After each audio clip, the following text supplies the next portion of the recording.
What's going on, everyone? Welcome back to a Movie Emporium flashback review, where I take movies from our past, break them down, and tell you what you think about them. Okay, so it's been quite a while since I've done a flashback review. Of course, these are reviews that delve into my history of watching movies, and I've been really busy with work and all that stuff. Hopefully, now that I have more free time, I can do a lot more reviews.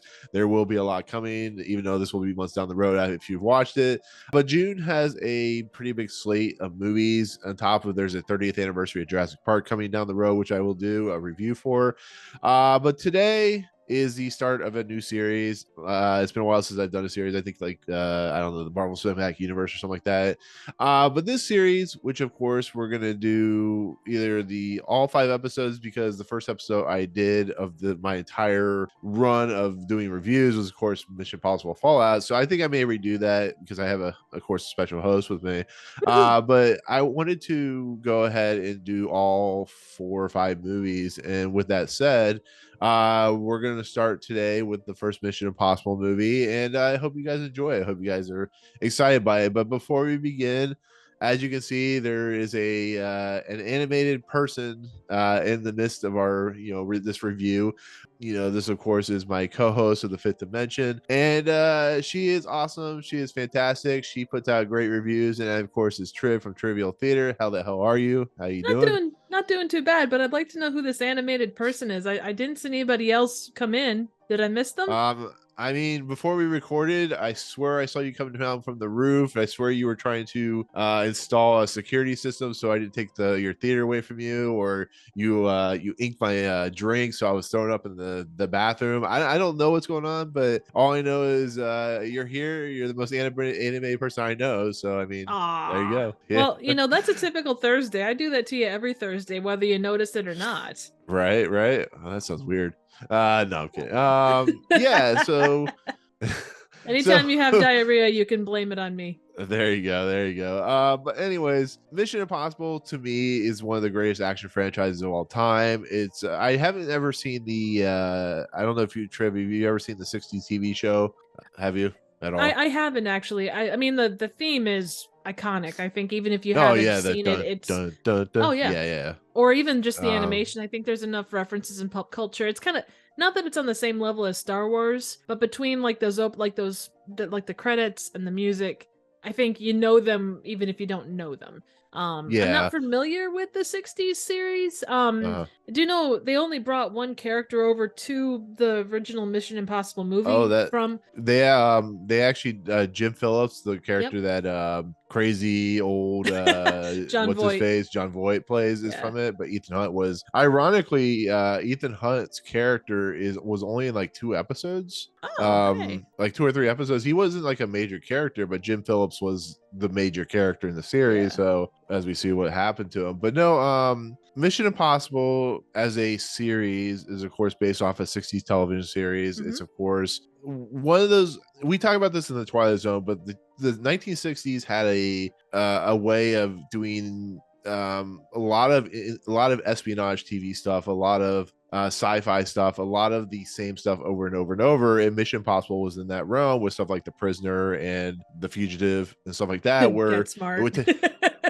Actually, that's true. That's actually a good point. Get Smart as well, which is Mel Brooks created TV series, but Mission Impossible was one of the more popular of the series. And so with a series like that, they've been trying to make a movie for years. I think there may have been a TV movie, but they were trying to make a movie for years. I think Tom Cruise got a hold of the property, and it wasn't until he basically created the Cruise Wagner production company, which was his production company with I can't remember his production associate was last name Wagner. I think it was like Deborah or something like that. And this first movie to me is very seminal because I went with my dad to see the movie, and on top of everything, this is a movie that I don't know, Triv, as you're aware, it's directed by Brian De Palma. Woohoo! You can definitely see the influence. Oh yeah, you can definitely see the influences. Right, with like Untouchables and stuff like that. Oh yeah. It's a script that is written by, of course, it was a story by David Koepp, which I'm not the biggest fan of. He did stuff like Jurassic Park, and even though he's done a lot of like big budget, high budget writing, the only thing I've really liked from his Stir of Echoes, but He did that. It was a story by him and Steve Zalian, which of course Steve Zalian's a famous writer as well. Did like Schindler's List, and then Robert Towne. I don't know if you know who Robert Towne is, Trib, but have you Probably heard more that name by before? project. I've heard the name, but I'd probably Mhm. recognize him more by projects than I do by name. Right. He did stuff like Chinatown. Yeah, he's written a lot of, it's like he's been a ghostwriter for a lot of films. He's written a lot of stuff throughout his career. But I for some reason I thought David Mamet was involved with this, but that may be a different franchise I'm thinking of. You know, There David were so Mamet's many also, kind of franchises yeah. that came out in that time that, I mean, there were just as many like one-off kind of spy espionage movies in the 90s, but there was also a fair amount of like ones that became franchises, I guess. Yeah, yeah. And as we're all aware, Tom Cruise in 1996 was at the height of his power. I mean, he's at the height of his power now thanks to Top Gun Maverick and stuff like that. But I mean, this is at the time where you're getting stuff like The Firm, you're getting stuff like Days of Thunder, you're getting stuff like, I mean, the list goes on and on. Yeah, exactly. I actually really like that one when not that that's even remote. That's like the exact opposite of this, but I gotta tell you, I really enjoyed that movie back in the 90s. What, Far and Away? Yeah, oh my god. He doesn't do an accent Hyatt. worth shit, but damn. Yeah. I think that's where he met Nicole Kim in that, but was it that or was it Days of Thunder? No, it wasn't. Oh, maybe Days of Thunder. I think they were either married in that by Far and Away, or they were met. I can't remember. Depends on when those two movies came out, but true. But either way, I can tell you must be a Tom Cruise fan. Not really. I mean, really. He's okay. Oh, so it's all Nicole Kidman, huh? Oh, 100%. I mean, legs that go on forever. Oh, baby. No, I just it's one of those things where like you hate to let like someone's personal life affect kind of the way you feel about them, but it's always that separating artist from the art kind of a deal. Like, yeah. I think I appreciate his movies, but there's always that bit in the back of my head, even with, Maverick, it was like, yeah, this movie is awesome. I love it. Oh God, but he's such a crazy Scientologist and they've done so much bad in the world. Yeah, it's hard to, sometimes it's hard to, as I'm learning, hard to want to root for something when you know the person has done such evil, or not evil, but done such weird, crazy nonsense. You see it in like The Flash and stuff like that with Ezra Miller. Oh, 100. Yeah, that's a perfect like modern example of it. But yeah, thank God Tom Cruise hasn't murdered anyone, because it would be a very that we know of. I mean, if you go by, what was it? Yeah, it's true. Watching Leah Remini's thing. There's that one chick, Shelley Miscavige. Anyway, the leader's like wife has been missing quote for ages, and it's like anyway, not putting out conspiracy theories. That's not what this video is about. Yes, this is I mean, we can talk about it. Let's talk about, no, I'm just kidding. No, that's okay. Let's stick to the fun, because this movie, like, I remember watching this movie and it just like, I forgot how much I remembered about this movie. Like, it's like when Tom and Claire, or when Ethan and Claire were on camera and she's in like the sleeping bag and she's like reaching out her hand and kind of pumping it towards him. I just like, I was like, oh, that can't be this movie. And it's like, oh, it's this movie. And then he's like typing out on the web search thing, and just that extended shot from that angle. It's such an interesting shot. And yeah, anyway, so.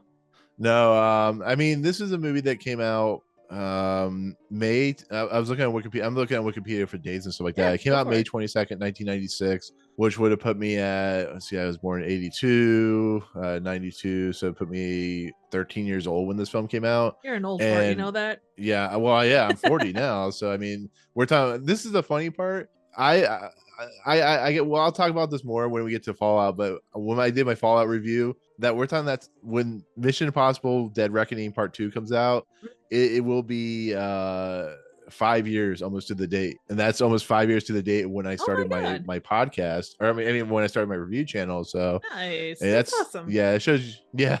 There's a running joke where every year I had put Mission Impossible: Dead Reckoning in my top 10 most anticipated number one. And this year I refused to put it in my top 10 because I didn't know if he was coming out. So Anyway, so this movie was pretty successful. It made about $400 million worldwide. It once again is directed by Brian De Palma, written by three well-known writers. Of course, is Tom Cruise's. I think it's his at this point his most successful franchise because he's ironically Tom Cruise is an actor who has been very successful, but it wasn't until last year that he had his first billion-dollar movie. But these 6 movies before Dead Reckoning comes out have been his most successful franchise because he didn't have anything besides this. But this is a movie that stars Emmanuelle, Béart, Henry Czerny, who is actually coming back for Dead Reckoning, Ving Rhames, John Voight, Kristin Scott Thomas, Vanessa Redgrave, of course, Jean Reno. Who am I forgetting? What's one of the Estevez people? Emilio. The Estevez. Yeah, which has we'll talk about that, but it has one of the most interesting ending to his character. But that was intense. Right. And the basic premise of this movie and the nice setup to this movie is it's a movie that is very much in the wheelhouse of the Mission Impossible TV show. It actually gives you everything of what's going to happen in this movie right after the opening scene, which is basically is them trying to get information out of this guy of a character named I think it's Blitzen, I think is his name. Mm-hmm. And what they're trying to do is they're trying to figure out who is trying to steal this thing called the knock list, which is basically a security file that has all the IMF agents, because Mission Impossible is about a group called the IMF, which is Impossible Mission Force. And they find out there's about this guy named Blitzen who has the information, or who's going to steal the information. And it's an interesting opening. I want to hear what your kind of thoughts on it, because it opens with basically they've drugged or they've done something to Emmanuelle Béart's character, which she plays Claire. Is it Claire? Yep, it's Claire. Yeah, and I can't remember exactly what they do to her, but they're like, Emilio Estevez is freaking out. He's like, you need to get the information now because we need to like bring her back or something like that. I don't know if they've killed her or whatever. And what do you think about this opening? I mean, we get our first introduction to ripping off mask face. Oh my god, which is a huge, which has no logic or reasoning, but it becomes a huge part of the Mission Impossible franchise. But what do you think about this opening thing? Like, what is your overall feeling on it?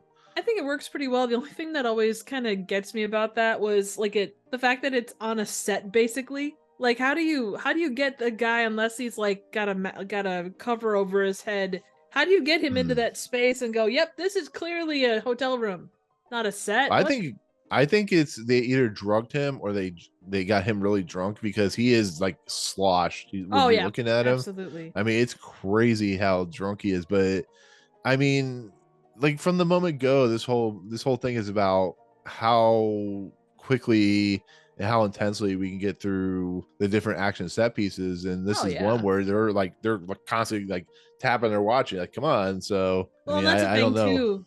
It definitely has that, like you say, from the word go, like it is like a ticking time bomb, or not a ticking time bomb, but like a fuse going off. Like, you're kind of rushing towards that final conclusion. There's not, I mean, the thing is the movie takes time with its shots, even in this part.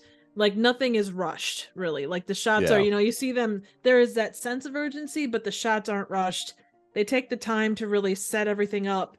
And, when they need to be methodical, they're very methodical. But the action, it's not like it lulls. The edits are cut right. The shots are cut right. The dialogue is a little cheesy, but for that time and place, it works, especially if they were trying to mirror the 60s series. It's definitely more... especially compared to 2, it's a lot more like cerebral, I guess. There seems to be a lot more like thought, less explosions.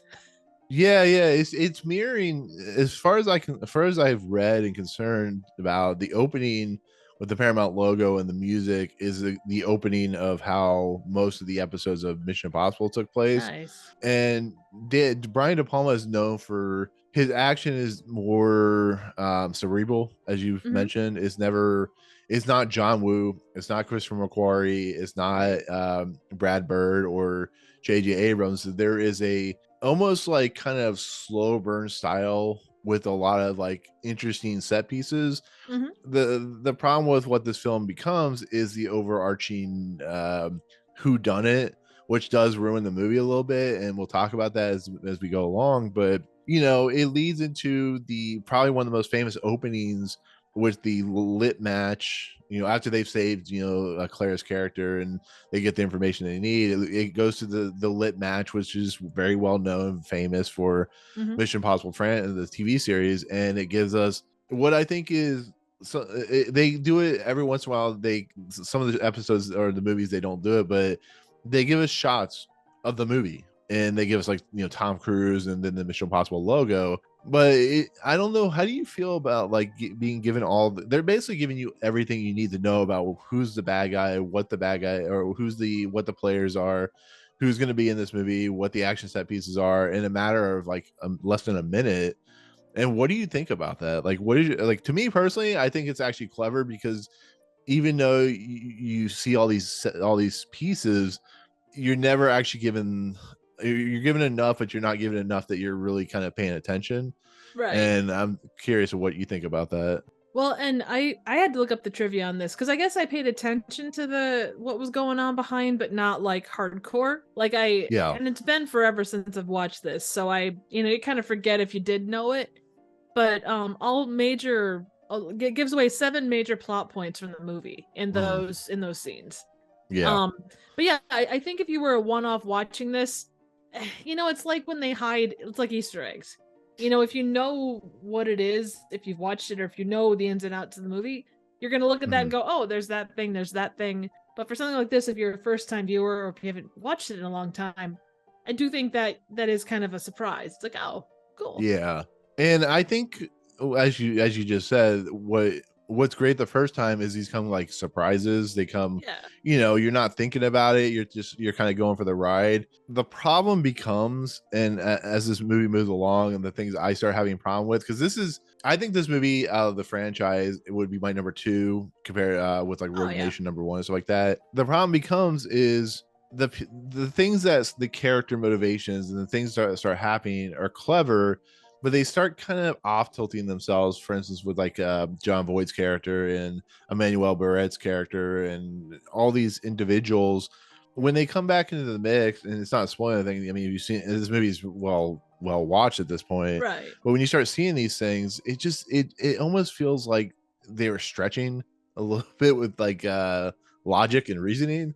Oh, agreed. And I don't know. I don't know. Like Jon Voight's character, especially what we learn later on, it's really, really weird. And I question his the character smartness, the level of understanding with this character is like competency. I guess I don't know if that's the right word, but like his motivations. Yeah, it feels like he should be much smarter than he is in this movie, and that's what bothers me. I know a lot of people have problems with using Jim Phillips as what they use him for, but I don't know. We'll talk about that. We'll get to that point. No, absolutely. I think it's kind of the same. It kind of got, not that it ever became Scooby-Doo villain or Scooby-Doo levels of like, oh, well, this guy that had no motivation up until this point, all of a sudden he's the bad guy, does this, that, and the other thing. But there are points where it's like, okay, so you didn't have, and just the amount of exposition in the last half an hour. Yeah, it gets kind of mind-numbing a little. I mean, even when Jon Voight's character says, "So, Ethan, tell us how you got here," it's like, was that a line that you really needed to put in this movie? It goes right. I don't know. It just like it's like we need to. Okay, guys, as writers, we need to go from point A to B. But we're gonna go through F, G, M, and X because that's my favorite letter. It's just they could have taken a relatively straightforward route. And I mean, I suppose of the time, it's not like an hour 50 for a movie is that outside the box.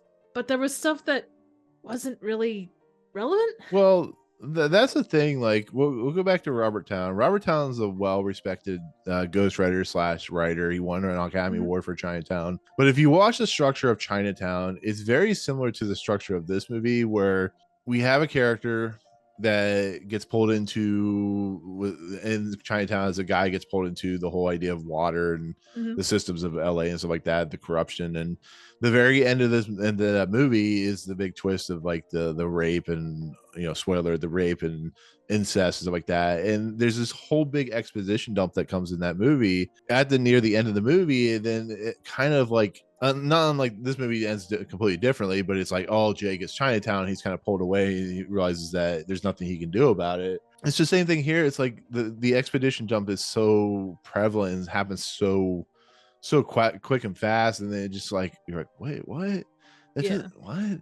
Because as we see in the kind of setup to this movie, and it'll set up to a lot of the Mission Impossible movies, it usually starts out with a extraction, or in this case, to basically show Glitzin's character of stealing the necklace and stuff like that from I think they're in like Ukraine or Budapest or something like that. Is that Budapest, right? I think. Is it Budapest? Yeah, I think it's Budapest. And I love this whole setup because we get a whole bunch of interesting characters that are played by, once again, they're played by Emmanuelle. We're introduced to John Voight. We're introduced to Kristin Scott Thomas, Vanessa Redgrave, or not Vanessa Redgrave. What's her name? Yeah, I can't think of her name. She plays Hannah. I'm looking at Wikipedia right now. It's Ingeborga Dapkūnaitė, I think is how her name is said. Cool. She plays Hannah. That's a very hard word. And of course, Emilio Estevez. And it's basically the setup of what this mission is going to be. Of course, John Voight is given the instructions on a plane, which I thought is as quaint as these toys and tech that they use in this movie. I love the idea of having tapes on a plane, as because the other big thing in the Mission Impossible franchise is the self-destruct in 5 seconds or whatever. Oh yeah. And smoking on a plane too. Right. Yeah. Smoking on a plane, and the idea of the tape, just destroying itself. But I love the whole idea. It's here's your mission. Here's your normal team, which also brings up another weird thing between Jim Phillips and Ethan Hunt's character. But we're introduced to this whole team, and we're given some breakdowns of who does what, who's going where. They make some jokes, which is really, I thought the Tom Cruise with the coffee thing is really funny. We're given a huge piece of information about the Bible book, which becomes a major factor into the movie. But this stuff, I find this stuff awesome and fun, and this is the stronger part of this movie. But what do you think about that? I love most of it. I mean, again, it's more of a looking at 1996 from 2013 or 2023. But I have to ask you a question first. Would you prefer tapes on a plane or snakes on a plane? Well, I mean, the tapes do catch on fire and smoke, so I mean, at least the snakes would kill you quickly. Exactly. It's just kind of funny, when they quit smoking on planes. I didn't know in 1996 they were still smoking on planes or whatever. It's I don't know when they would have. Yeah, I'm not sure when they would have stopped that. I mean, I remember flying in, I don't remember, the late 90s, and there was a dude sitting next to me that had a whole fruit buffet with him. So you could bring your own food on the plane. Again, not that it matters, but no, you're good. No, so yeah, this stuff, I really like the kind of they're not jokey bits, but the kind of moments of levity. It shows that they have they have a certain understanding. There is, brevity amongst the team. It's not all just, okay, guys, we got to do this and that and the other thing. I feel like if this movie was done today, it would have been all business, no kind of it either would have been over the top Marvel cinema level jokey, or it would have been all business, no kind of levity at all. That's the thing about this franchise in general is, for instance, the idea of the introduction to the characters. These characters all know each other, or at least they know some part of each other. We're given everything we need to know about each individual character just from the video that Jim Phillips runs or watches. But this whole series is like that, with the idea of Ving Rhames being through the entire series as the second main lead, and the idea these characters outside. I mean, Mission Impossible 2 has its issues, but I think the characters that are brought in, it's always been its strength of these characters are introduced, they're used for varying degrees or whatever, And like as you said, like the Avengers and stuff like that, there's so much thrown at you that when a thing comes along like Mission Impossible or any of the other Mission Impossibles, it's actually kind of a relief because Oh yeah, you're only given a set of characters. Even though I wish some of these characters would like continue, and they finally have through the later films. But like the chewing gum thing, like he has the gum, like, you know, stick it together and it'll blow up in 5 seconds. I'm like, he's like, just don't eat it. I'm like, every time I watch that scene, it makes me laugh because it's, you know, Tom Cruise is chewing a piece of gum, and it's like, right. you know, it's like giving someone like a deadly piece of chocolate as the guy's eating chocolate. It's just, but the idea of like, you know, the knock list, stuff like that is the MacGuffin of this episode, and or I mean of this movie. And it's like one of those like really, to me personally, it's one of those really well put together structure points for a first act that really helps the next like 2 acts work in tandem. And that's what I love about what this movie starts out with. Like I said, later on we'll talk about, but you know, I don't know, I just really love the setup. I really feel like it's very strong and the characters are very well placed, you know. Yeah. As we see, some of them don't make it, but yeah. And I think I agree with you for the most part. I think to some extent, like, you have to draw attention to things like the Bible, like that kind of stuff. And I think any good spy movie, or I guess espionage movie, is going to have some variation on that. As long as they don't go, oh, look, here is this computer. This computer runs very quickly, but it has a fatal flaw. If you try and type more than 10 letters per second, it will explode. You know, something stupid like that. Yeah. I was thinking though, because I've been trying to figure out since I watched this again, what it was that kind of, because there's something slightly off, and I know that we'll get into more of it, but I guess not knowing what the original TV series was kind of like, and this clearly pulling tons from that, I do wonder like the structure of it and the way that there's like double and triple crosses and the way that it's set up. I mean, it's downright like, you know, you killed my father, prepared to die levels of revenge going on for no discernible reason per se. And it's wonder, like 24. Yeah, and I do wonder how much of that like was in the original series, and that's more kind of a general question than it is like something specific. You know, nothing for us to answer specifically, but just kind of a general point.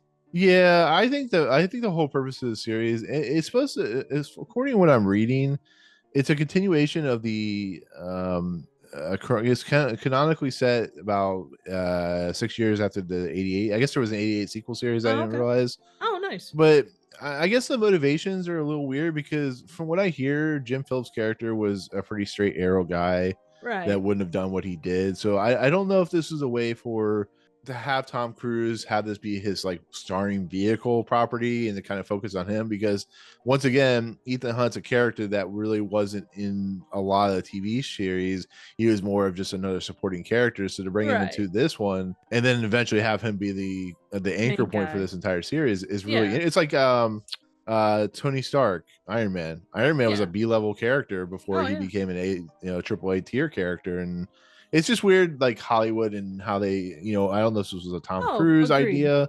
Yeah, so I just like, it seems like, and I guess you could kind of say the same thing about the Avengers, like to some extent. What is the initials? It's for Mission Impossible. No, the actual IMF, it almost seems like IMF is kind of like SHIELD, like where it's kind of corrupt because of the way that it rolls, because there's so many disavowed agents, but yet it's turns out to be the not hero, but like kind of a neutral force in the end. They're just doing their job. Well, that's the weird thing. Like the big plot point in this movie is moles and, you know, not the creature, no,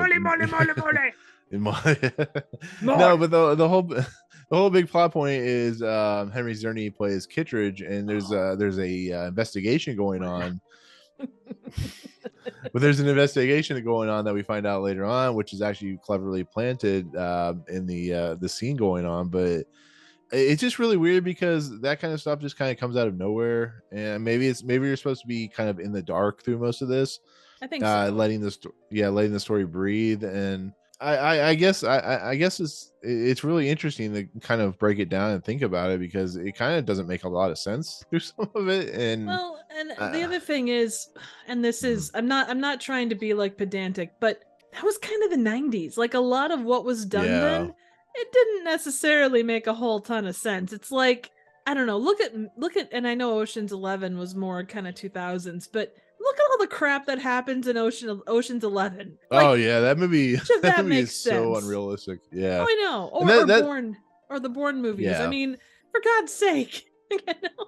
Yeah, I think that's spy series in general. I think that's the whole idea of like the unrealistic approach to, you know, taking down a corporation or invading a sector of the government that is supposedly under secured lock and key, or Vegas vault that's Yeah. you know so protected that it takes like a military government to take it down or something like that. I don't know. It's weird because you're right. You know, you look at stuff like Clear and Present Danger, or you look at The Firm. True Lies. Look at know, True Lies. Yeah, True Lies. Yeah, True Lies is a great example. Oh my god, I love that movie. But yeah, him riding a horse in the elevator, it's good stuff. But yeah, but I do think, you know, with that in mind, like, you know, you do, and I think you do that generally with movies, right? There is that level of, okay, you know, there's no such mask that you can, like, you know, pull on the side and then rip off, and it's perfectly fit to your face and would pass any kind of inspection, you know? Right. So that kind of you imagine. adjust. Yeah, you can kind of adjust your expectations, and your, as long as they stay playing within those rules, you can look at it and go, you suspend your disbelief and all that. Yeah, and I mean, for the most part, they do. I think part two, kind of when they got John Woo involved, I think John Woo come just on, went that's crazy. That's not like a precursor to the later Fast and Furious movies. Come on. No, there's no jumpy motorcycles or What? white birds or anything. Oh, come on, man. I love John Woo, but that movie's terrible. We'll talk about part two the week from now, but yeah. So basically, the next part is in essence the mission to basically but it's basically to capture Glitzen in the act of stealing the knock list. And I'm really confused about this part. I really am, because why is the knock list in this facility? Like, is this another IMF facility? Is it like a government? Like, I don't understand. Oh, you mean the one that like the palace thing? Yeah, the play where they enact the mission, where you know they have the pawns set up. Like, is it a government facility that's controlled by IMF, or is it by the government? I mean, it doesn't make any sense. It feels like we need to have the crew do something in the beginning to set off the whole inertia plan of this whole entire film. And I love it because they have Tom Cruise basically play a senator in a really like bad Ross makeup Perot. job. Yeah, it's bad. Like the whole time they watch it on TV, it is Tom Cruise in makeup. You can tell. Yeah. But it's so bad. It's like some of the worst makeup job I've ever seen. It looks nothing like a human being, and you can tell it's Tom Cruise. It's you know, it has a southern accent. You know what it reminds me of? It reminds me of Dana Carvey playing Ross Perot on SNL. Like, it's that level of makeup. It really is done in a bit gigantic. Yeah, gigantic Hollywood production. It looks like that. Oh my god. Yeah, that there is some stuff that is definitely showing its true colors when it comes to like David Koepp's writing and stuff like that. But yeah, basically the mission breaks down is they have people in place. They have Tom Cruise as Ethan Hunt basically acting as a senator who is being some form of reason he's in Budapest to, I don't know, be shown this whatever facility, or I don't get. Is it an embassy? So weird. Maybe like American Embassy, because there is they were talking about how they're the one guy was a Marine, but Tom Cruise said, "Why are you out of uniform?" And he's like, "Oh, we're supposed to go in plain clothes." Yeah. Well, I mean, yeah, maybe it's like a CIA thing. Like I said, the knock list is non-official cover. Is what it's called. It's basically all of their code names and stuff. So yeah, but it's just, I don't know, maybe setting this in this is like a globe jumping film, but it just, as much as I like it, it's just a really weird thing because, you know, I guess maybe it was easy to go to this location for Glitzen to steal the necklace, because he's of course doing it for Job, or not Job, for a specific character played by Vanessa Redgrave. Yep. Max. But yeah, I'm sorry. Yeah, thank you, Max. Is her name, but it basically boils down to they are able to infiltrate. Of course, Emilio Estevez's character goes into the elevator shaft, able to control the elevator. Able to control the elevator. They of course go down to wherever the necklace is being held in this location, and they're able to secure that Glitzen, of course, he's downloading it so they can capture him and take him prisoner or whatever, so Nax can get this necklace. And everything goes wackadoodle, everything goes crazy, everything goes insane. And at this point people start dying, and we see Hannah's character get blown up. We think that Hannah and Claire's character are blown up. Jim Phillips thinks he's being followed. Jack's character, who is Emilio Estevez. What's her name? Kristen Scott Thomas's character is stabbed after she tries to go to, which this is like probably the weirdest scene in the movie, because it shows her, Ethan Hunt says stay here, she goes after him, and she sees a guy, she sees Glitzen being killed, but like I don't know if she tries to save him, and then the person, which we'll find out later on is a major character, like grabs her and stabs her, because once Ethan Hunt goes running after blah blah blah and the car blows up, and then he goes looking for Jim Phillips, he says he's being chased, and of course we see how it plays out, where he is shot and falls off the side of the bridge or whatever. But he goes back to Kristen Scott Thomas' character, and she's been stabbed. And then of course, as we said, Emilio Estevez gets gruesome. I love that scene with Emilio Estevez, by the way, when he can't control the elevator, because you can tell when they submitted that to the MPAA, the MPAA brought back, there was probably like the only thing they had notes on. They're like, you know what, you got to cut back at least like 8 frames of this shot where Emilio Estevez gets impaled, because it's such a weird cut where I don't know if you noticed this, Triv, where it literally shows him get impaled, and like 5 frames of him getting impaled, then it cuts back to the rest of the scene. I did actually have a question of that. So basically he's in the elevator shaft, and real quick side note, I kind of enjoyed how they show him having, like, it's kind of a comical thing where he's having issues, like he's got to kind of get back into the shaft so he doesn't like have the elevator run him over, and then he's sitting at shut up. And then he's like sitting on top of the elevator as it goes up and down. But as it goes up and goes really fast up, those things like pop down, like all of those spiky things. What the hell are those? I've always wondered. I don't know. Maybe they have animals that get into the elevator shaft too many times, so they're just like, we're gonna put spikes in here. Or they're like, Emilio Estevez is in this movie, you know what we should do? We should kill him with spikes. Like the people in the movie, like I don't know. I always assumed that it was like the thing that actually impales him. I always thought that was maybe like a big electrical wire thing, like a giant like cord of wires or something. I don't know. It's weird because it's such a strange maybe the embassy is like paranoid, and they think people are gonna like get into the elevator shaft, and they're very good at killing people. But apparently so.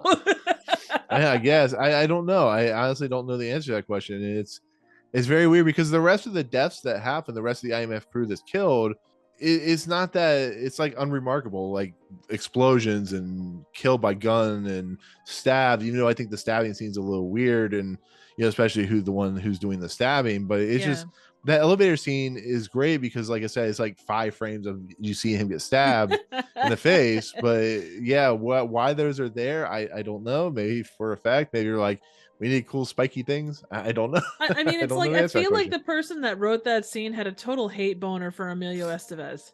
Maybe. I mean, like I hate him. I hate him. Yeah, he's related to Charlie Sheen, and I think Charlie Sheen had done Hot Shots by now. So God, Hot Shots is fantastic. Such a fun movie, right? Yeah, it really is. But I don't know. This leaves Ethan Hunt going to basically find his. In essence, he uses the phone, and they're like really cool tech where they have like to open up the bottom piece, and every movie has this where they open up the bottom piece, they stick a little, or the top piece, and they stick a little thing in it that allows them to have anonymity when they call people, and back in the day when they had landlines and payphones. right. And we'll And say what's I great is love like, yeah, oh, yeah, go ahead, yeah. Go sorry. ahead. I love No, go ahead. I love when he like calls. So after all this, he calls into IMF to Yeah. kind of explain what happened, and just he goes off. He's like, "They're dead. They're all dead." It's like he's totally calm, and then he just like lets loose. Yeah, I was disappointed though, because later episodes or later movies, it's like a cleaning service. Like in this movie, it's just a straight up IMF, like government. Like other movies, they do like like for instance in part 3, the character, the main like leader character, calls them as like I won a trip or whatever, and then on blah blah blah. They do at the very beginning of this movie where like you wouldn't watch the Battle of Ukraine or something like that, and they don't do that here, which is really weird. But this is where we're introduced to Kittredge, which weirdly is in the same location that Ethan Hunt is, and this is like ringing bells. And Kittredge, of course, is played by the great Henry Czerny, who, if you've seen Ready or Not, he plays the father in that movie. But he's been in a bunch of stuff. Henry Czerny is a well-known actor at this point, but he's coming back for Dead Reckoning, which I'm excited for. Nice. Right. But what this scene where we learn Henry Czerny is basically learned that there's a mole in the IMF, which is very traditional. I'm just gonna put you as a picture of a mole. Just do the whole, no, I'm just kidding. No, but what's spy or this espionage type world? There's always a mole in this franchise, or in 24. There's always a mole, which is kind of a downer for, I understand they're looking for a corrupted agent, but this is where we meet Henry Czerny's Kittredge character, which becomes like the Tommy Lee Jones in The Fugitive type character. Yeah, basically he says this is where Ethan Hunt basically figures out that there was another IMF agent group there, and if you're watching, but before everything goes down, you actually see the group of people, the other IMF team, literally in the scenes, like in the scene where Hannah is watching from the stairs, you see the waiter staring down at her, and this is actually flashback as he's talking, but you see the drunk couple, you see this is what I love about the foreshadowing of this movie, is all these pieces are there, you just don't notice them until Ethan Hunt does the exposition scene where we see all of everything that happens and how it plays out and stuff like that. And I think that's great stuff, because I mean, if you think about it, the people that die you actually see die, but the people that you think are dead, you actually don't see die, which is really fascinating. Like right before Hannah gets into the car, you see Hannah get into the car and she dies. You see Jack die, which is the Emilio Estevez character. You see the Kristin Scott Thomas character die, and maybe the other two characters you don't see actually die. So it's well placed. So I don't know how you feel about that. Like, to me personally, that's a well written, well thought out kind of idea. Oh yeah, well, and it's one of those things where it's like when the killer is someone that is brought in the last minute. There's no reason for you to suspect that they're being followed as things are happening. It's not like they're peeking around corners, or acting weird. They're just extras. Right. And Jon Voight sells that there's someone following him, even though you don't really see anybody following. Like it's really weird. But it was foggy too. They were trying to play up the like that not the sixth sense, but like that sense of there's someone behind me and he's going to kill me. Well, I mean, don't you know anything about foggy movies, especially in London? There's always a shadow. Well, but we aren't in London. I mean, we're in the shadow knows. Right. But I mean, it's the same thing where like the gum comes back into play. This takes place in like a really cool fish tank setting where like the top of top, I think it's like the whole place is a fish tank. Yeah, which they built from scratch. They built the whole thing because they could explode it. And actually, no, I think it was now that I think about it, I think it was an actual restaurant that they built. They built a set in front of it so that they could destroy the fish tank. And I will say, in this part, the way I love when things get tense and they kind of go to that Dutch angle type of a feel. I love that. Like it's kind of that low angle looking up at both of them as they're going along, and it kind of gives you, it's a little bit kitty wampus. Right. And you're like, you never see me upset. And then that's when Kittredge is like, I'm gonna this is how it's gonna play out. You obviously are the mole. you obviously have issues. You're the one that you're the one that lived. Everyone else died. I mean, obviously the one guy that lived is the mole because you wouldn't want to make it look like you've been killed because you want to put all the heat on you. That's why you're the mole. That's why it doesn't make any sense for Kittredge to think he's the mole, because logic 101 would think so. Ethan Hunt would kill all these people to put all the heat on himself when he's trying to make money. It's like, if you really start to think about it, Kittredge isn't very smart as a CIA operative or CIA Not director. even remotely. Well, and then the whole like, oh, well, we saw that, this account that you guys had. I mean, if you were gonna get that much money in account, why would you not have it like in a Swiss bank account or something, like someplace you're making off it the so grid? Obvious. Yeah, you're making it like that's this whole movie's MO is they're literally trying to make Ethan Hunt smarter than everyone else, and they're doing it by making everyone else seem kind of ridiculously stupid. I think the only character that's not truly an idiot in this movie, that I mean, from a perspective of like logic and reasoning, is actually Ving Rhames' character. Oh, he's more of awesome. like an innocent He's my bystander. favorite. Oh god, he's like my favorite character. He literally is, as we'll see throughout the entire series, is the second main lead of this whole entire franchise. Yes, there are other main leads like that come into the mix, like throughout, like Zoe Saldana and people Pegg. down. No, I'm sorry, not Tandy Newton. I'm sorry, not Zoe Saldana, and Rebecca Ferguson and Simon Pegg. Ving Rhames becomes the second heart to this movie, and I love that Ving Rhames comes back for every single consecutive film, or whatever that word is. But there's a lot of stuff here where Cruz escapes by using the gun, which I think is very clever, and it leads him to go back to the safe house, which I think is another stupid idea, because once again it leads to the fact that obviously the CIA or whoever's in control of the IMF would know their safe houses. So why is Ethan Hunt going back to the safe house instead of another safe house or something else? But he does a thing where he puts the light bulb on the ground and crushes it, and then he basically looks for, as he learns, Job 314 or in Max and stuff like that. So he's using the quaint, like, old style internet server, which is great, because you know anything, if you were in our age, this is stuff that looks very familiar, is actually quite ahead of its time for 1996. But now it's like, oh man, the screens are loading, right? The screens are loading slow. Do you think though, like with the safe house thing, it obviously plot convenience above and beyond anything else, but I suppose like the place that you would like, it's the place that he maybe thought that people would least expect him to go because it was so obvious. Well, I would say yes, but unless the safe house is like under secret, like even the CIA or IMF doesn't know, I think they would have police officers outside. It's like in Born Identity and Born Supremacy and stuff like that, or I don't know. That's the one I think of the most. No, understood. Like the safe houses and stuff.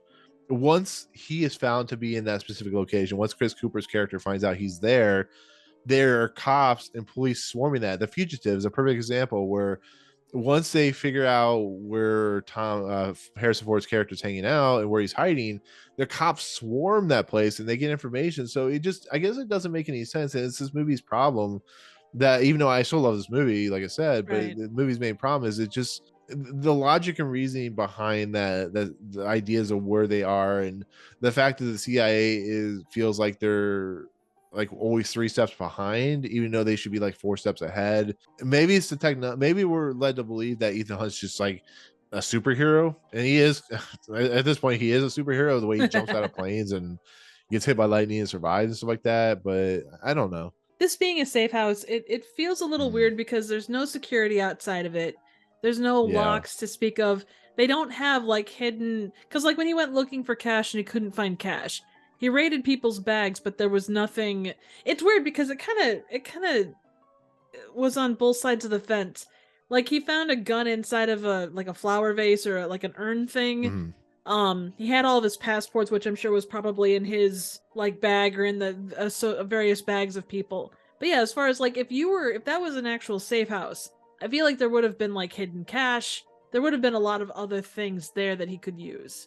Yeah, and like the internet, like they wouldn't be monitoring that. I think there is a clever bit with the whole him calling the CIA later on in the movie, but were they I monitoring mean, his internet? I don't think they weren't. Like they were monitoring for the knock list when it was open, but that was at Max's place. That wasn't at the safe house. I guess my question is, wouldn't these guys, if they know about Job and they know about Max, wouldn't they monitor like keyword searches or something of that nature to?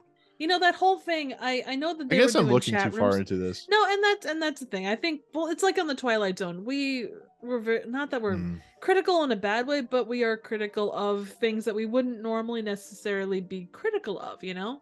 Yeah. That makes sense. Yeah. No, it's true. Yeah. From like an entertainment standpoint, a popcorn standpoint, the movie's perfectly great for what it is. It's just like when you break it down, and you talk about it. It's like things things don't really make sense. It's like, how is Ethan so because this is when Emmanuelle Béart's character comes back into the mix. It's like, why are you so trusting of her again? Like, what is she's that convincing, even though you kind of figure out, I don't know. It's like how, I guess when you go down to like, how does he find these two people with John Voight? I mean, with Ving Rhames, Luther Stickle character, and Jean Reno, Franz. I think maybe if I'm reading that right, maybe that was her that found those two characters. Yeah, they were disavowed agents, and she would still technically have access to the databases because she wasn't disavowed.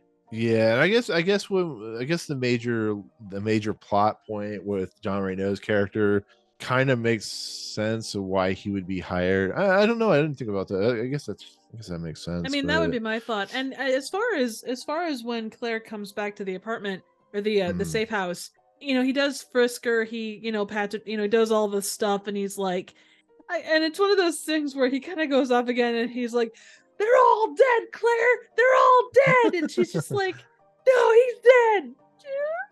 Just and it is a little touchy feely when he's like feeling her down to check her.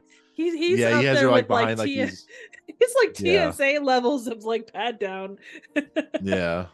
It's just, and they're trying to make it play off like later on, like they have a relationship with, because of the whole idea of like she lost her husband, so she becomes attracted to like the Nightingale effect or whatever it's called. But yeah, I mean, in essence, the whole idea is they need to enact a plot to get a hold of this Max character, get a hold of Joe, find out why Joe is involved with the whole idea of like the knock list, the whole everybody being disavowed, the mole.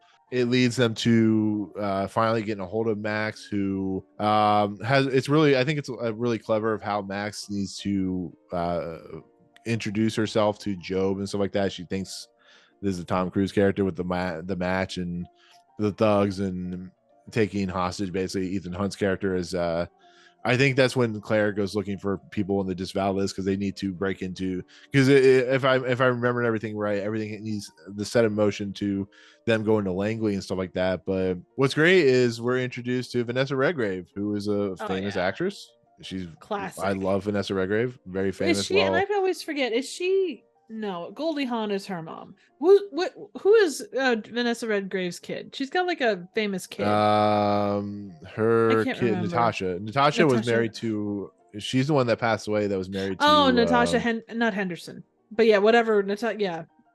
Natasha Redgrave was, I think, married to Liam Neeson. Oh, okay.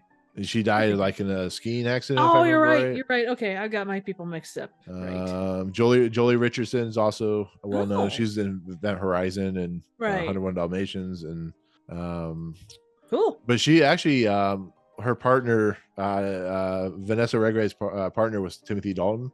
Oh, really? That's cool. She was married to Franco Nero. Yeah. But yeah, Vanessa Redgrave plays Max. She's kind of the the series of Mission Impossible always has like the one character that is like an antagonist, but not really like the main bad guy. It's more of like the person on the side who has all the connections, who is trying to steal something particular. Vanessa, what the hell's her name? Max. No, Vanessa. Would you say that she's the MacGuffin grabber? Yeah, she's the MacGuffin grabber. Leia Sadu plays this type of character in Mission Impossible Ghost Protocol. What the fuck is that movie called? And Vanessa Kirby also plays in the later films as well. It's that character that has ulterior motives. Is not necessarily they're a bad guy character, but they're not the official bad guy character. Right. They're the kind of in between bad guy. It's like the lower level boss. They're kind of the cheeky bastard character. Yeah, and she plays it great. She plays it campy. She, very highfalutin, but also very, she knows things and she knows how to do things, and she's very powerful in her own right. She's Danny Ocean.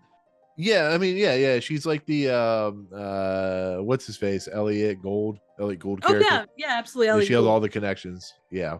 She finds out that this isn't Job. This is, Ethan Hunt. And Ethan Hunt has the ability to get the knock list, and she offers him more money. She offers it as long as he gets the knock list. She offers him Job. She will get Job to meet with him so he can figure out what the hell's going on.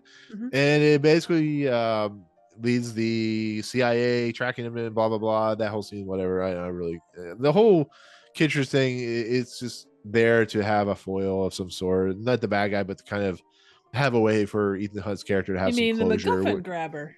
What Kittredge or no Max? Oh yeah, no, Max's character I like. The Kittredge stuff is just like kind of there to be the guy that unlike Tommy Jones in The Fugitive, this character is just kind of there to eventually just release Ethan Hunt once everything goes down. It's kind of a subplotty, like, I will get you, gadget kind of a thing. Yeah, right. And like I said, I like Henry Czerny. I like his kind of chewing scenery, but it's just like they're always, like I said, they're always like 3 or 4 steps behind until Ethan Hunt helps them and goes, "Oh, I'm with you." It's like, whatever character in movie, but this leads to probably the most famous stuff in the movie. We're introduced to, of course, Luther Stickle. We're introduced to Jean Reno's Franz Krager character. They basically break down Ocean's 11 style, what exactly they need to do, how it's going to work, how dangerous it is. They need to break into this vault in Langley.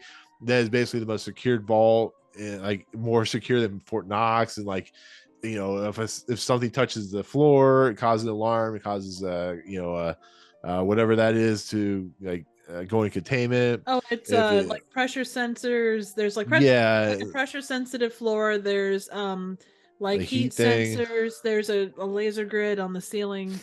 Yeah, it's all the espionage, all the things you can think of in a spy series. It's in this movie, but I think it's most famous because it's so tense. There's no Danny Elfman does a score for this movie. There's no music. Nope. It's unbelievable in the simple fact that this could never happen. I guarantee you there was never a vault like this. This is just more of a Hollywood encompassing doing an action set piece or whatever. It's the most ridiculously ludicrous thing you've ever seen. But it's so the whole rat thing I love. Well, that's what I was gonna say. Like the whole thing's great because it allows Tom Cruise to do his thing. It allows all these characters to be in place. The whole, unfortunately, the poor guy who's just there to do his job gets sick because of Claire's character. Of course, Luther Stickle is the kind of tech guy, and of course, Jean Reno is like kind of the guy keeping Ethan Hunt from falling to the ground. And he's literally just a dude holding the rope. Yeah, but he's supposed to be a guy that's supposed to be able to get like helicopters and vehicles, and he's that guy in this franchise. And it plays out. They need to steal the knock list, and like I said, it's tense. There's no music. It's just one kind of long set piece of just like tense nature. And then they throw in the effing rat into the movie. It's like, okay, you're in a secure facility. I know buildings and facilities will have bugs and rats and all these types of things. There's no way to protect yourself. But I'm pretty sure a high-tech facility that has a secure unit like it does is not going to have rats in it. Like it's there to make Ethan Hunt almost get almost like lose, and have Jean Reno's character almost like lose him to the ground or whatever when it sets off the alarm. And it's supposed to be in suspense, but like as you alluded to, there's a rat that he somehow kills and still rescues Ethan from being, I don't know, it's weird. It's an interesting, and I think that's probably there just to add suspense to it. It is, it really is, and it's so goofy. I mean, that's the thing that, and I, like I say, not having seen the 60s series, it's kind of hard to say, oh well, this is, you know, kind of par for the course for a Mission Impossible, you know, adaptation. But there are moments that are so damn campy in this. Well, that's you know? what I think. I think it's harkening back to that campiness of this, you know, as we're aware. If you watch stuff like The Prisoner, or you watch stuff like The Fugitive in the 1960s, The Prisoner especially is it's very dark and disturbing.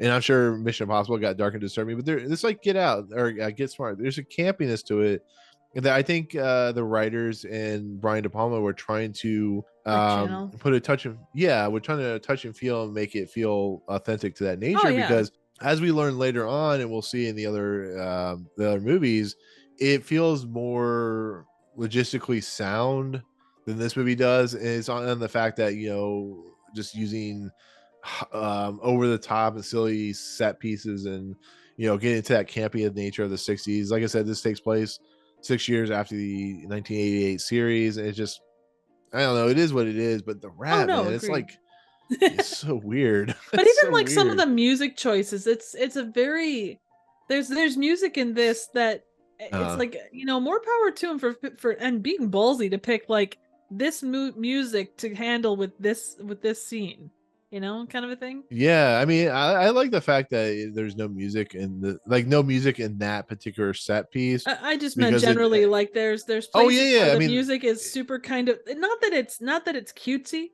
or kind of upbeat, but it just given what that scene is, and I wish I had written it down. I didn't write it down, but like it's just like the music was so kind of like contrary to what was happening. It's very bombastic.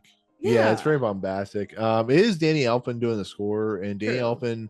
It doesn't sound like a Danny Elfman score. I'm gonna be fairly honest. It's like one of the few Danny Elfman scores that doesn't feel like maybe they wanted him to tone down the weird eeriness that he's known for doing. So I mean, you watch this, you listen to a score for like Hulk, and it's very much a Danny Elfman score, but here it's just like, it's a very bombastic, very kind of I don't know, very standard score for a movie like this, I guess. But yeah, do you remember ever seeing that meme of the piano on fire? Like the guy's on the beach and he's got the piano that's on fire. This isn't that. Yeah. You're right. Aside of the Mission Impossible theme. You're right. Which is Layla Schifrin, I think is his name. Who did this?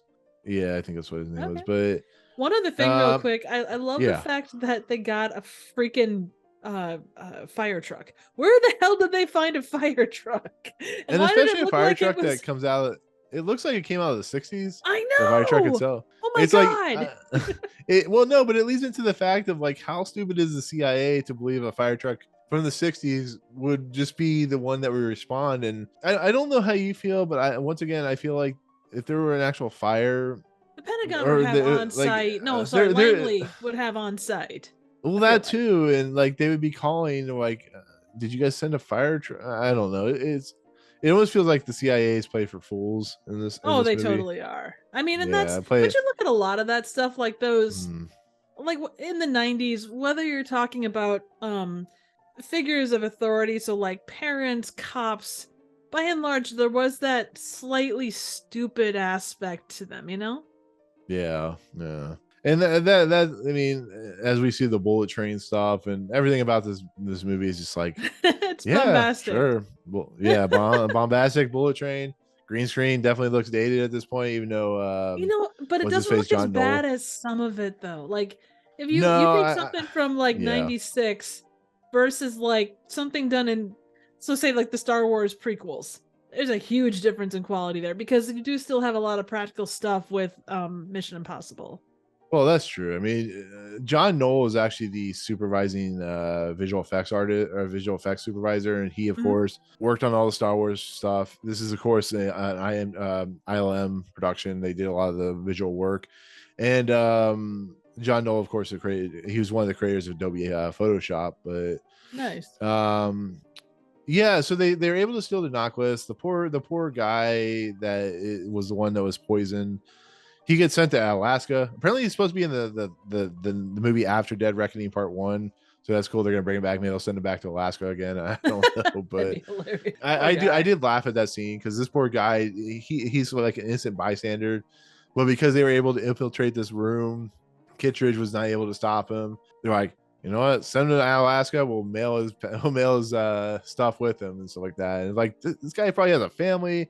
He probably has kids. Are they allowed to send him to Alaska? Is that like legally allowed? Like I don't know. It's funny, but it's also like the logistics of it. Like, would they be allowed to do that, or would they have to send him to jail? Like, I do not know. I would assume, but I do not know. Yeah, it's so weird, but it's certainly in essence is right. But this in essence leads to they've stolen the necklace. They've told Job they're going to meet her a specific location, which of course is a bullet train. It leads into the reintroduction to Jim Phillips, because what ends up happening is Ethan Hunt's character is really convenient that Ethan Hunt just happens to be watching the TV at the same moment.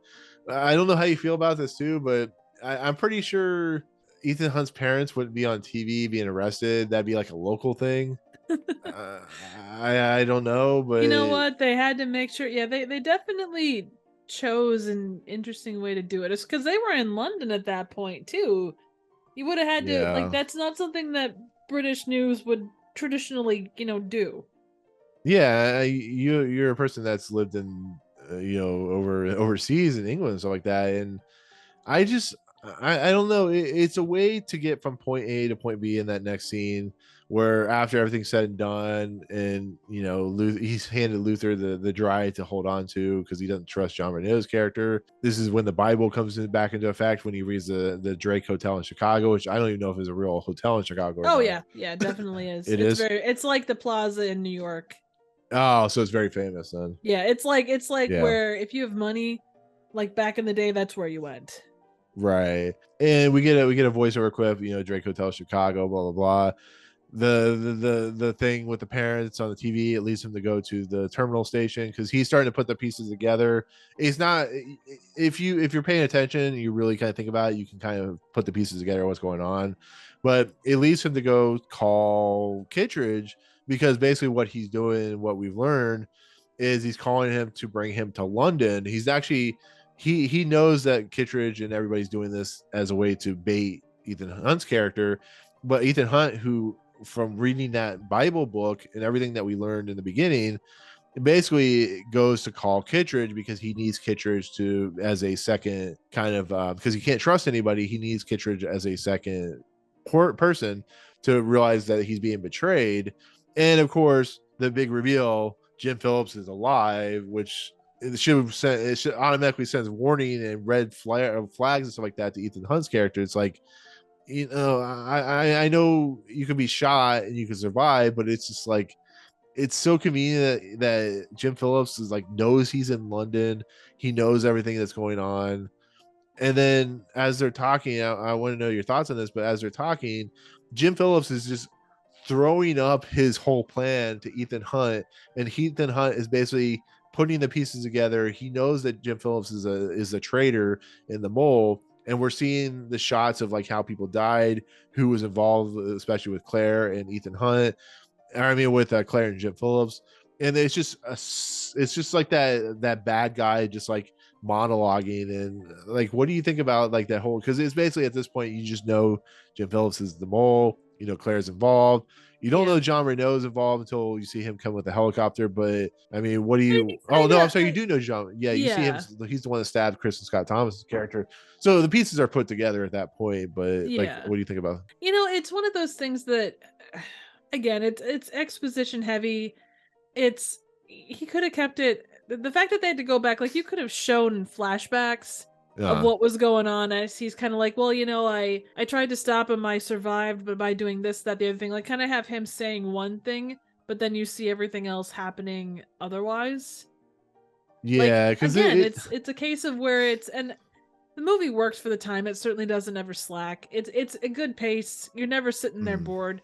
But it could have been, you could have cut 20 minutes off of this and probably been a little tighter of a movie. This is my major problem with this movie is Jim Phillips is like, oh no, it's Kittredge, he's the mole. And Ethan Hunt's like playing it off like, oh, so that makes sense, blah, blah, blah. But you're really seeing like what he's really thinking. The thing that bothers me and the thing that really it makes me like, because as we'll learn, Job is of course Jim Phillips, is the fact that Ethan Hunt and Jim Phillips know each other. They know each other very well. They know Ethan Hunt's like, Ethan Hunt is basically his go-to guy. Every mission, it may not involve the other characters, but outside of his wife, but it always involves Ethan Hunt because he's his most reliable character, his most reliable agent. It really and here he is comes off like, not that it's a father-son kind of a thing, but like a mentor-mentee, like I trust you with my life level. But and that's what my problem with his character is. How does Jim Phillips not realize what Ethan Hunt is doing when he's known him for as long as he's known him? Like it almost feels like Jim Phillips is just waiting for them to get to the train so they can get the money bonds and stuff like that. But it almost feels like Jim Phillips doesn't realize or doesn't seem to understand that Ethan Hunt is a super smart, always like 8 steps ahead character, as we see in the train, and it plays out like Jim Phillips is an idiot, like he's part of that like non-logical, and I've always noticed, I didn't start noticing this till I started watching it later on when I became more critical of films, but I started noticing, I'm like, how can a character have a guy who he's basically thinks is almost like his son, or in some nature is his trainee or something, like his his other half of Sith or whatever, and he doesn't understand that Ethan Hunt can see through his lies, because basically, like I said, Jim Phillips is spewing out everything that he is feeling and everything he has a problem with. And it leads to later on where the train sequence, which becomes the major plot point at the end, or plot set piece, where Luther Stickle is trying to keep Max and stuff like that from downloading the knock list. As we're all aware, Wi-Fi technology or technology in general would not work like that today. In the essence of like, if they go into a tunnel, there's Wi-Fi technology and stuff like that, where technology in general is much more advanced now than it was then. The idea of him being on block and stuff like that, their technology would be much more I mean, I guess you could still work it like that, but the idea of what they're doing is, you can just tell it's very, very early tech in a lot of respects. Well, and the thing is, this was written for 1996. It wasn't written for 2010. No, I know. It's just funny to watch. Yeah, when they go in the tunnel, they lose the signal. It's like, oh yeah. Well, and as of that time, it definitely would have been a thing. The way they have like internet is through cell phones, so the cell phone's connected to the laptop and stuff like that. Oh yeah. Well, I mean, you got hotspots today. It's a different application, but it certainly is the same general. No, I know, but like most trains, like bullet trains or trains of that nature, would have Wi-Fi on it. Oh yeah. So even if it went into a tunnel, there would be still routers and servers around that tunnel that would allow them to have. So it's something that couldn't be done today in that way they're doing it, like the blocking of, unless you have like a satellite or something. I don't know. It's really weird. No, but agreed. Well, that's like I remember hearing once, and it makes perfect sense, about what was it, like half of the Seinfeld episodes that came out could have been solved by the use of cell phones, if that had been the case. I mean, yeah, a lot of TV series could be easily handled with a cell phone today. So I mean, not everybody. Yeah, exactly. So in essence, Max is trying to download the list. She gives Job's a call. It's like, Job, I know we've been a thing, but he's now in the club car or the baggage car. Go whatever. Claire basically says that, or Claire calls Ethan and Ethan says she'll meet him there. We go there, and of course Jim Phillips is sitting down, and she talks to him, and that's when it's kind of revealed that she's kind of part of the plan, which Ethan already knew. And of course we get another face pulling off, which as we know, that face would never look that good, and is revealed. Yeah, it's revealed to be Ethan. We saw the best of their makeup with what they did when Ethan played a senator. Right. Well, the funny part is Jim Phillips is just hiding in the shadows. Like we see him like loading, like putting up the gun, like putting it together and stuff like that in the train car, and you can tell it's John Voight just by his hand and stuff like that. And like I don't know at what point he got to the baggage car before Ethan, because Ethan had already called her. It was on the way. Like is Ethan like what I don't know, the logic and reasoning, like Ethan Hunt would be there before Jim Phillips. Where did Jim Phillips hide? I don't know. Jim Phillips is just hiding in the shadows. Like he just comes out of like the darkness. He was waiting for his moment. And of course he like there's more monologue. And he's like, "Oh, how'd you figure it out?" He's like, "Oh, I figured it out before London, Chicago, Drake Hotel, stuff like that." And it basically leads to the reason Kittredge was brought onto the train because they're searching for Max and all that stuff. And Luther Stickle has to go into the bathroom and hide. And yeah, that's not suspicious at all. And that's when Ethan Hunt, right? And when Ethan Hunt puts on the glasses and exposes Jim Phillips, and that's once again why Kittredge is even in this movie, to be that Tommy Lee Jones character, to be that person who is there to assist Ethan Hunt when the whole thing goes down, to show that Ethan Hunt is not the mole. And it leads to the train. But it leads to the fight on the train, or not really a fight, but basically Jim Phillips is trying to escape with the money. He's killed Claire, which, Claire dies finally, and it leads to a pretty well-known sequence in the Mission Impossible franchise where Ethan Hunt goes on top of the train and tries to take down the helicopter, which is being piloted by Jean Reno's character. And it leads to another gum sequence where the I love the helicopter gets stuck to the train by the rope. It has to go into the tunnel, and I love the pilot of the train is just on the phone, just like must go faster, must go faster. Right, he's doing an Ian Malcolm. Right.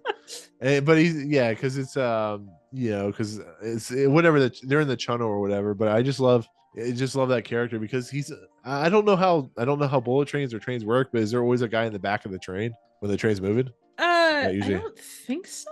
I mean, yeah, I don't think so. But maybe he was like, maybe he was whacking off or something like that. Maybe. But no, like it whole plays out where as they're going there, it's like I think it's a really fun sequence. I think it's one of the better sequences in the movie. Like Ethan Hunt was getting hit by the train, and eventually Jim Phillips is able to basically board on, which is really stupid, but he's able to board onto the helicopter. Ethan Hunt jumps onto the helicopter, sticks the gum. He's like, "Red light, green light. You've been Mission Impossible." And he fly, but like the helicopter, of course, falls, and you see Jim Phillips just the worst CGI ever, just fall to the trains. He becomes train kill.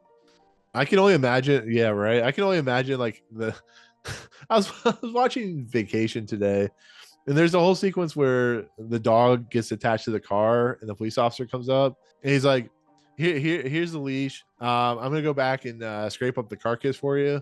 And I feel like the carcass of Jim Phillips is just like a mile at that point because the train's going so fast. And of course the train stops and the helicopter's within inches of his face or his neck, yeah. Tom Cruise's neck. Kittredge gets Max, who of course is very wealthy and very connected, so I'm sure she'll be fine. And it leads to the Cranberries song playing at the end. Ethan and of course says he's done his job, he's retired. Of course, that's not going to happen. And of course, Luther Stickle's no longer disavowed. And this leads to Tom Cruise getting a tape of a trip to Aruba or some crap. And it leads into Mission Impossible 2, where Tom Cruise grows hair and finds rocks and right. And I mean, we kind of blasted through it real quick, but the ending is just kind of, here's these two characters. They're now, they know each other. It's the beginning of a beautiful friendship, right? Tom Cruise is going to go on vacation or whatever he's going to do, and it's kind of like the end of Batman or The Dark Knight Rises. Yeah, kind of. Except that movie doesn't have the Cranberries playing. No. That if there's any movie that shows itself to be the 90s, or anything that shows itself to be the 90s in this movie, is the Cranberries. Oh hell yeah! In the computer tech, yeah. When the Cranberries start playing, I'm like, yep, that's the 90s for you. But like I said, in the end, it's a movie that made a lot of money. It's a movie that it's the third highest of 2020 or of 96. 1996. Yeah. Yeah. It was a movie that, as most of these big budget action movies do, went through some issues. Sidney Pollack was supposed to direct it originally, and of course Brian De Palma came on. Yeah, it's I think Sidney Pollack after I think Sneakers. No, he didn't direct Sneakers, did he? No, I don't. I don't remember. It's actually quite interesting to see the directors. It's always interesting to see the directors that like start a franchise. It's always people that you don't expect, like Kenneth Branagh doing Thor. Oh yeah. It's just so weird, but then it kind of works. And I kind of Thor love it 2 was kind of a different story. but that wasn't Kenneth Branagh at least, but True. I think wasn't it Kenneth Branagh? No, Thor 2 was directed by one of the people from Game of Thrones.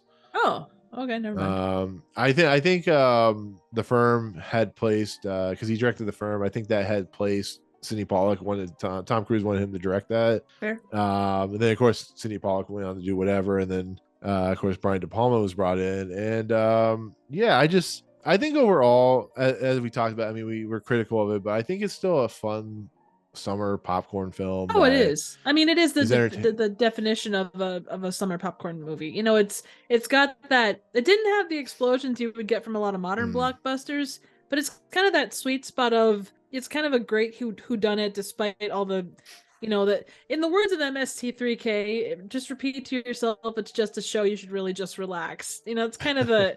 Right. Unless you're looking at it from a critical perspective the way we are, it's one of those things that you just have to take. I think with most of these the Mission Impossible movies, they're not gonna make like, you know, a lot of sense on that level. It's popcorn. It does have a point, but it's also there for fun. Yeah, and the thing about this movie, and once again, I still put it like number 2 on my list. I think what the series has done is kind of similar to like what the Marvel Cinematic Universe has done, but on this one has done better. Is it has become more bombastic and more crazy and zany, but I think there's a level of competency that these films have that the Avengers and Marvel tend to not have. The same thing with Fast and Furious. Where Fast and Furious I would give you more Fast and Furious than Marvel, because Marvel does, at least for the first 3 phases, things hook up pretty decently by and large. Yeah. I what I was saying was, like, if you watch like the first phase before Avengers of the MCU, or you watch the first couple Fast and Furious movies, they're definitely summer popcorn movies. Yeah. But they're also movies that are more low key. They're more focused. They're more less about the action and about the insane nature than what they got. I mean, the Fast and Furious movies got so bombastic. You look at Fast 10. Oh yeah, no doubt there. Like I said, Mission Impossible Dead Reckoning Part 1, if you watch that trailer, which I haven't seen the movie yet as this recording, it like he's on a camel through a snowstorm or sandstorm. He's jumping off cliffs. He's driving trains off cliffs. It's just, you know, whatever else in that movie. He was on the Burj Khalifa. He was all this stuff that he's done in this, but this movie is just so quiet for the other, compared to the other movies. It's so quaint for what it's doing, but I love everyone in it. I love everything about it. And I mean, it's not the best of the franchise, but it's definitely up there for me. Yeah, no, absolutely. So. It's a great start. Like it lays some great foundations for what was to come. And even if it was its own standalone, like just a one-off, I do think it would still be a very solid one-off movie if it was just that. Yeah. I think that with the revitalization after 2, and when J.J. Abrams came in and Brad Bird, interestingly, came in to do the 4th film, I think that's when it hit its stride. But I think as a early action set piece franchise for Tom Cruise, I think it works. So absolutely. Other than that, was there anything else you wanted to note about it? Not really. Just the fact that Austin Powers came out around this same time. So yes, yeah. It's also a successful franchise for one or 2. Anyway. Yeah. Money. But yeah, that's Mission Impossible 1, the first film in the franchise that it will be probably 8 or 9 films by the time it's done. So I bet. Yeah. That'll conclude part 1 of the Mission Impossible retrospective flashback review series. Triv, thank you so much for coming on. As always, like I said, you're going to be, hopefully, as long as nobody dies or perishes or jumps off the Burj Khalifa or anything of that nature. Khalifa? Someone jumped off a Wiz Khalifa? Holy shit. Yeah, it was very weird. A little tiny person. No, but I mean, anyway, Tom Cruise is pretty short, isn't he? Yeah, he's only like 5 something. It's pretty crazy. Yeah. But either way, you should be here for me. You should be here with me for the whole entire series, even through probably Fallout, which we'll probably redo. Absolutely. So I'm looking forward to it. But with that said, that's going to do it for Mission Impossible. Look forward to the next week for Mission Impossible 2, the lead up, of course, the sequel that came out 4 years later, directed by John Woo. This, of course, is the Road to Dead Reckoning Part 1, which I'm looking forward to. I don't know how you feel, Trib, but I'm sure you'll look forward to it when you watch these films. And oh yeah, I'm excited to revisit them. So yeah. So anyways, with that said, Triv, where can they find your content? You can find me here on the YouTubes. It is your mission, if you choose to accept it, to head on over to Trivial Theater YouTube channel and check out random, obscure, and straight up bad movies. This message or this avatar will self-destruct in 5 seconds. And with that said, I'm at Movie Emporium. All my content there, including, like I said, my co-host with the Fifth Dimension. But without further ado, we're out, and we'll see you for the next week with Mission Impossible 2. Peace out, guys. Dun, dun, dun, dun, dun.